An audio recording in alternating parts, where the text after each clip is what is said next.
जय हिंद साथियों, आप सभी का स्वागत है आपका अपना YouTube channel Jha exam page पर। साथियों, जो भी छात्र ग्रुप डी की तैयारी कर रहे हैं उनके लिए एक विशेष अपॉर्चुनिटी है। हम रेगुलर आपके लिए मैथ का सिलेबस जितना है उस सारे टॉपिक को एक एक करके आपके लिए वीडियो बना बना के लाता रहूँगा।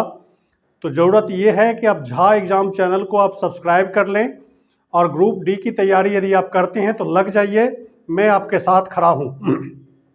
तो आप एक एक करके आप मैथ के जितने भी चैप्टर हैं उसके हर एक टाइप के सवाल को हम लेकर के आएंगे और जितना शॉर्ट ट्रिक है वो सारा मैं बताता रहूँगा। तो आप ज़रूर झा एग्ज़ाम चैनल को सब्सक्राइब कर लें, इसको इग्नोर मत करना है। झा एग्ज़ाम चैनल को आज ही सब्सक्राइब कर लीजिए और दोस्तों में ज़्यादा से ज़्यादा शेयर कीजिए। थोड़ा सा सपोर्ट की ज़रूरत है। यदि आप सपोर्ट करते हैं तो ये एक बेहतर मंच आपके लिए मिल पाएगा कुछ ही दिनों में, और आपके लिए अच्छे अच्छे वीडियो मिल पाएंगे। उसमें अच्छे से सवाल, अच्छे टॉपिक जो एग्ज़ाम में पूछे जाते हैं, जिस चैप्टर से ज़्यादा सवाल होता है वो सब सारा लेकर के मैं आता रहूँगा। तो अब ज़रूरत है कि आप इस चैनल को ज़रूर सब्सक्राइब कर लेना, इग्नोर मत। हम एक एक करके समझेंगे। आज हम जो चर्चा कर रहे हैं वो ग्रुप डी के बारे में कर रहे हैं।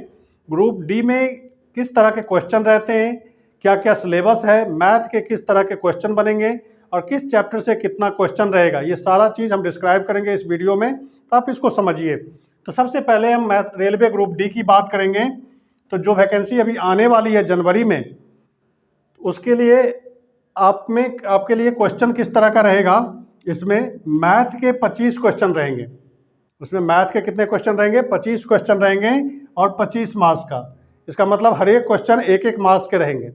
अब मैथ बहुत कम, 25 ही क्वेश्चन रहेगा और मैथ के बिना एग्ज़ाम निकालना असंभव है, क्योंकि मैथ एक ऐसा सब्जेक्ट है जो बनता है तो पूरे नंबर, नहीं बनता है तो नहीं मिलेगा। यानी कहने का मतलब मैथ के बिना ये मुश्किल है। तो मैथ आपको पढ़ना ही पड़ेगा। 25 क्वेश्चन के लिए सारे चैप्टर लगभग पढ़ने पड़ जाते हैं। तो मैथ का क्वेश्चन देखेंगे हम किस तरह का रहता है, सिलेबस क्या है, किस चैप्टर से कितने क्वेश्चन होते हैं, ये देखेंगे। 25 मार्क्स का मैथ रहेगा और रीजनिंग 30 मार्क्स का रहेगा, यानी 30 क्वेश्चन रीजनिंग के रहेंगे। तो इसको भी देखेंगे बाद में। और जो सब्जेक्ट है वो है जीएस, यानी जीएस के 25 क्वेश्चन होंगे 25 मार्क्स के, और करंट अफेयर्स के 20 क्वेश्चन 20 मार्क्स के। यानी जीके से कुल मिलाकर के 25 और 20 यानी 45 मार्क्स के रहेंगे, जिसमें 25 मार्क्स के जीएस रहेगा। जीएस का मतलब जनरल साइंस। जनरल साइंस पूछा जाएगा, ट्रेडिशनल जीके नहीं रहेंगे, और करंट अफेयर्स रहेगा। तो करंट अफेयर्स पर भी जोर देना है। तो इसलिए मैं बार बार कहता हूं कि झा एग्ज़ाम पेज जो यूट्यूब चैनल है उसको आप सब्सक्राइब कर लें, इग्नोर नहीं करना है। हम जीएस और करंट अफेयर्स के भी वीडियो लेकर के आ रहे हैं, तो आप उसको ज़रूर देखेंगे और कलेक्ट करके रखेंगे तो एक बेहतर तैयारी आपकी हो जाएगी और आप कंपटीशन में आ जाएंगे। तो इसलिए ज़रूर आप इसको सब्सक्राइब करके रख लेना है और दोस्तों में इसको फैला देना है। इसमें टोटल क्वेश्चन जो होंगे 100 क्वेश्चन होंगे और 100 मार्क्स के। ये तो आप मोटा मोटी इसके क्वेश्चन के पैटर्न देख लिया कि मैथ के 25 क्वेश्चन, रीजनिंग के 30, जीएस 25 और करंट अफेयर्स 20, यानी टोटल 100। एक चीज़ और ध्यान रखना है कि इसमें निगेटिव मार्किंग है। निगेटिव मार्किंग कहने का मतलब यदि आप गलत करते हैं क्वेश्चन तो उसके मार्क्स काट लिए जाएंगे। तो कितना कटेगा? तो ये 1/3 निगेटिव मार्किंग है। रेलवे में जनरली 1/3 निगेटिव मार्किंग होता है, 3 में से 1, यानी बहुत ज़्यादा है। 3 क्वेश्चन यदि आपका गलत हो जाता है तो 1 मार्क्स आपके काट लिए जाते हैं। तो इसको भी ध्यान रखना है। इसलिए तैयारी ऐसी करनी है कि निगेटिव कम से कम हो। तो निगेटिव कम से कम तभी होगा जब आपकी प्रॉपर प्रैक्टिस होगी। तो प्रॉपर प्रैक्टिस के लिए आप झा एग्ज़ाम पेज को जरूर सब्सक्राइब कर ले। रोज़ वीडियो मिलेगा आपको और मैथ की तैयारी बहुत ही अच्छी होगी, तो आप इसको ज़रूर सब्सक्राइब करके रखना। अब हम डिस्कस करते हैं किस चैप्टर से कितने क्वेश्चन आते हैं। एक एक करके आप उसको समझिए, उसी हिसाब से हम मेहनत करेंगे और जिस टॉपिक से ज़्यादा क्वेश्चन रहेगा, जिस चैप्टर से, उस पर हम ज़्यादा फोकस करेंगे, उस पर हम ज़्यादा क्वेश्चन लेकर के आएंगे, हर एक टाइप का क्वेश्चन। तो आप देखिए उसको एक एक कितने क्वेश्चन आते हैं। तो मैथ का सिलेबस हम देखेंगे। मैथ में कौन कौन से चैप्टर से क्वेश्चन रहेंगे ग्रुप डी में और किस चैप्टर से कितने नंबर तक का क्वेश्चन रहने की संभावना है, तो इसको हम देखेंगे। जब तक आपको पूरा सिलेबस पहले पता नहीं होगा तो आप दिशाहीन होंगे।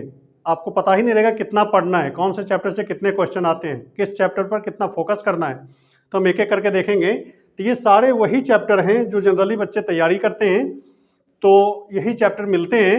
लेकिन रेलवे में ग्रुप डी के लिए यदि आप आवेदन कर रहे हैं, जो आने वाला अभी वैकेंसी है उसमें, तो संख्या पद्धति से यदि हम देखें, यानी नंबर सिस्टम से, तो 1 से 2 क्वेश्चन इससे रहेंगे। 1 से 2 क्वेश्चन नंबर सिस्टम से आपको देखने को मिलेगा। उसी तरह बोर्ड मास या सिंप्लीफिकेशन कह लें, इसको सिंप्लीफिकेशन कह लें, तो इससे 2 या 3 क्वेश्चन आपको देखने को मिलेगा।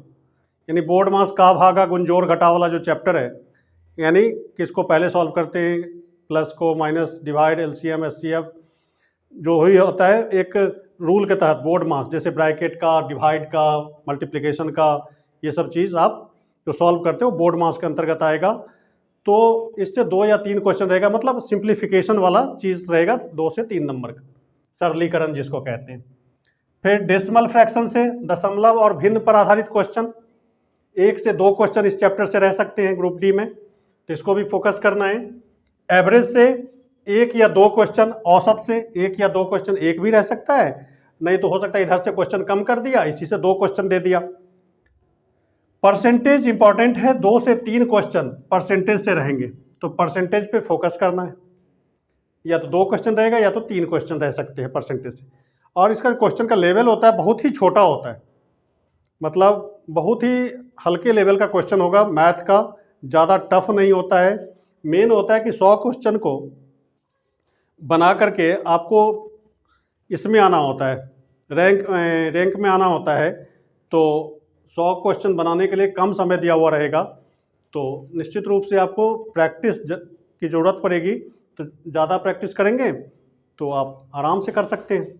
अगला है एलसीएम और एचसीएफ, उससे 1 या 2 क्वेश्चन रहेंगे। रेशियो प्रोपोर्शन की बात करें, 2 से 3, ये भी इम्पॉर्टेंट सेक्शन है, तो इसको ज़्यादा फोकस करना है। और मेंसुरेशन से हम देखते हैं कि 2 क्वेश्चन इसका लगभग रहता है रेलवे के एग्जाम में, तो मेंसुरेशन को भी पढ़ना है जम के। मेंसुरेशन में क्या पढ़ते हैं, क्षेत्रफल निकालना 2 डायमेंशनल फिगर का और 3 डायमेंशनल फिगर का, तो उसको हम देखेंगे। घन, घनाभ, बेलन, गोला, आयत, वर्ग, त्रिभुज, ये सब का एरिया निकालना, पेरीमीटर निकालना, डायगोनल निकालना, यही सब चीज़ हम इसमें पढ़ते हैं। कुछ और चैप्टर हैं जिसको हम देखते हैं उस चैप्टर से कितना क्वेश्चन रहेगा। मैथ में कुछ और चैप्टर है, जैसे टाइम एंड वर्क, बहुत ही इंपॉर्टेंट चैप्टर। इससे रेलवे ग्रुप डी में 3 से 4 क्वेश्चन रह सकते हैं। समय और कार्य वाला चैप्टर से 3 से 4 क्वेश्चन, तो इस चैप्टर को भी ध्यान देना है बहुत अच्छा से। अगला है टाइम एंड डिस्टेंस, समय और दूरी, इससे भी 2 या 3 क्वेश्चन रह सकते हैं पेपर में, या तो 2 या तो 3 क्वेश्चन। यदि 3 पूछ दिया तो इधर से क्वेश्चन को कम कर देगा, तो 2 या 3 क्वेश्चन समय और दूरी से आपको देखने को मिलेगा पेपर में। सिंपल इंटरेस्ट और कंपाउंड इंटरेस्ट, यानी साधारण ब्याज और चक्रवृद्धि ब्याज के 1 क्वेश्चन, इससे ज़्यादा क्वेश्चन नहीं पूछता है ग्रुप डी में। रेलवे ग्रुप डी में साधारण ब्याज और चक्रवृद्धि ब्याज से 1 क्वेश्चन आपको देखने को मिलेगा, हो सकता नहीं भी हो और हो सकता है 1 क्वेश्चन आपको दिख जाए उसमें। प्रॉफिट लॉस से 1 या 2 क्वेश्चन आपको दिखेंगे, जैसे परसेंटेज में देखा था 2 से 3 क्वेश्चन, तो वो इम्पॉर्टेंट था, 3 क्वेश्चन तक हो सकते हैं। प्रॉफिट लॉस में 1 या 2 क्वेश्चन। अलजेब्रा की बात करें तो इससे 1 क्वेश्चन रह सकता है अलजेब्रा। ज्योमेट्री और ट्रिग्नोमेट्री भी उतना ज़्यादा इंपॉर्टेंस इसमें ग्रुप डी में नहीं है, इसका इतना इंपॉर्टेंस नहीं है। 1 क्वेश्चन ट्रिग्नोमेट्री का हो या ज्योमेट्री का हो, ऐसा 1 क्वेश्चन आपको देखने को मिलेगा, क्योंकि इसमें 25 ही क्वेश्चन पूछा जाता है। तो 25 क्वेश्चन में कहाँ से लाएगा क्वेश्चन, चैप्टर उतने सारे हैं, किसी से 1 क्वेश्चन, किसी से हो सकता है नहीं भी रहे। लेकिन ज्योमेट्री ट्रिग्नोमेट्री से रेलवे में वैसे भी पहले कम पूछा जाता था, आजकल आने लगा है ज्योमेट्री से भी ट्रिग्नोमेट्री से भी, तो 1 क्वेश्चन आपको देखने को मिल जाएगा ज्योमेट्री से। एज कैलकुलेशंस, आयु पर आधारित एज निकालने वाला क्वेश्चन, जो इक्वेशन के फॉर्म में आता है और फिर उससे हम एज कैलकुलेट करते हैं, तो 2 से 3 क्वेश्चन, ये भी इम्पॉर्टेंट सेक्शन आपका बन जाता है। और कैलेंडर और क्लॉक, घड़ी और कैलेंडर वाला, तो इससे 1 क्वेश्चन, ये भी उतना ज़्यादा इंपॉर्टेंस नहीं रखता। तो यदि पूछ दिया तो 1 क्वेश्चन, नहीं पूछा तो हो सकता है नहीं भी पूछे और दूसरे चैप्टर से पूछ देगा क्वेश्चन। और मिसलिनियस, इधर के जितने सारे मिले हुए हैं कुछ चैप्टर और जो बचे हुए चैप्टर हैं उससे 2 से 3 क्वेश्चन रह सकता है। तो मोटा मोटी हमने देखा कुछ चैप्टर बड़े इंपॉर्टेंट है, जैसे आपने देखा time and work, time distance, उसके बाद आपने देखा एज कैलकुलेशन वाला, उधर प्रॉफिट लॉस परसेंटेज, ये सब चैप्टर जो है बहुत ही इंपॉर्टेंट है। इस सब चैप्टर पर आपको फोकस करना पड़ेगा। तो मोटा मोटी हमने देखा कि 25 क्वेश्चन के लिए आपको लगभग सारा चैप्टर पढ़ना है। किस चैप्टर से आएगा कितना क्वेश्चन ये किसी को पता नहीं है, ना हमें पता है ना आपको पता है। एक मोटा मोटी अनुमान लगाते हैं कि ये सब चैप्टर से क्वेश्चन आते रहे ग्रुप डी में, तो इस चैप्टर से ये क्वेश्चन रह सकता है। तो हमें इन चैप्टरों को ध्यान से पढ़ना है।